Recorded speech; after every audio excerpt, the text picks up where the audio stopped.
And turning our attention now to a possible medical breakthrough. Israel has recently approved a trial for, get this, MDMA therapy. The country's health ministry giving the green light to the measure in order to study the effects of the substance in psychotherapy for subjects suffering from PTSD. The goal is to use standard measurement tools to examine not only the psychological effects, but the safety of MDMA use on a healthy population as well.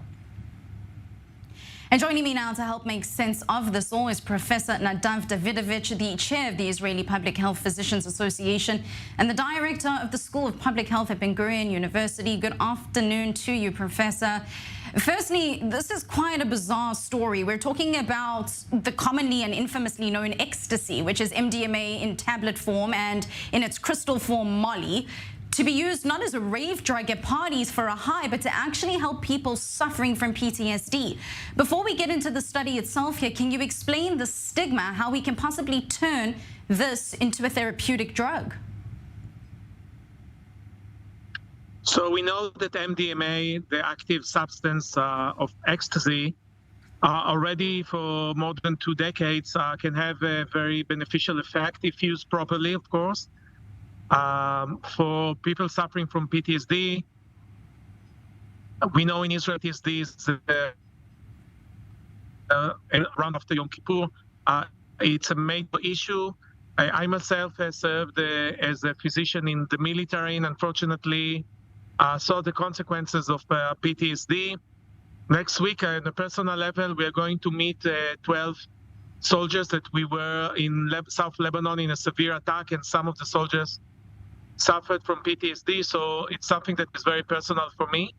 And the MDMA, we know if it's used the proper way, can actually loosen up and be used to reduce PTSD symptoms.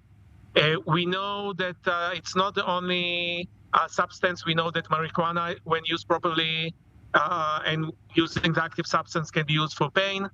And it's specific study, it's very interesting. It's going to be used for therapists, about 30 therapists, to see how they're going to feel.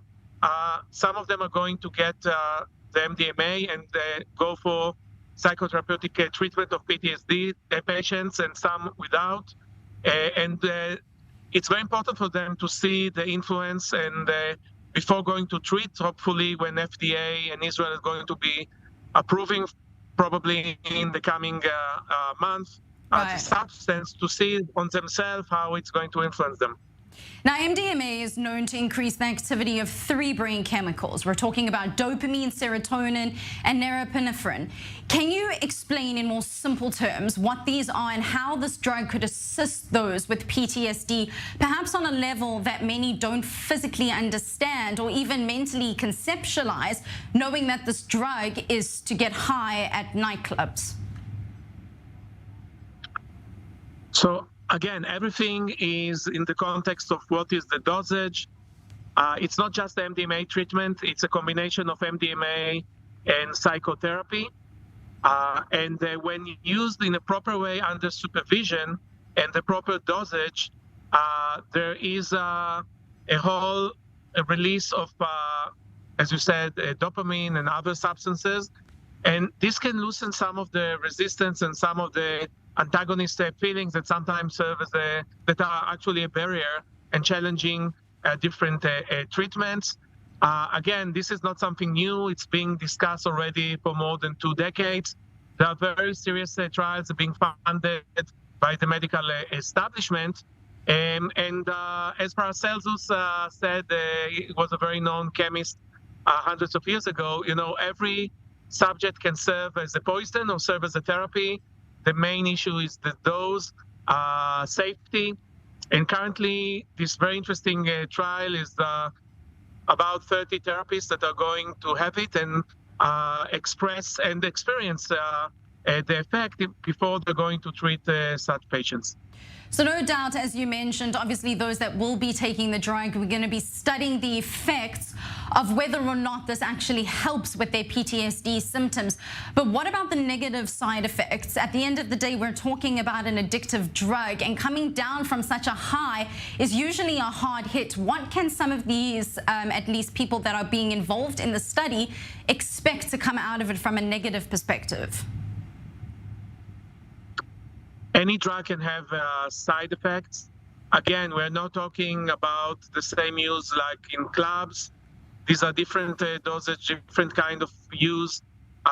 Of course, any drug can have allergy, can have side effects related, in this specific case, to both physical and mental things. Everything is going to be monitored, and there is already 2 decades of experience, so I don't think this is going to be something dangerous. We're talking also on people that are experienced in mental health, and we know from studies around the globe, including third phase, so it's already after safety and efficacy, in order to finalize the approval by the FDA.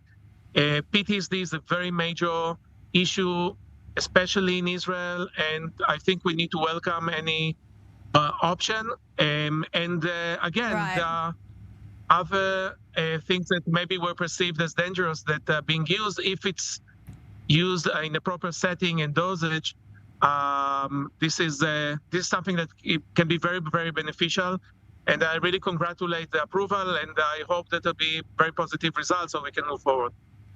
Professor Nadav Davidovitch, the chair of the Israeli Public Health Physicians Association and the director of the School of Public Health at Gurion University, thank you for breaking that down.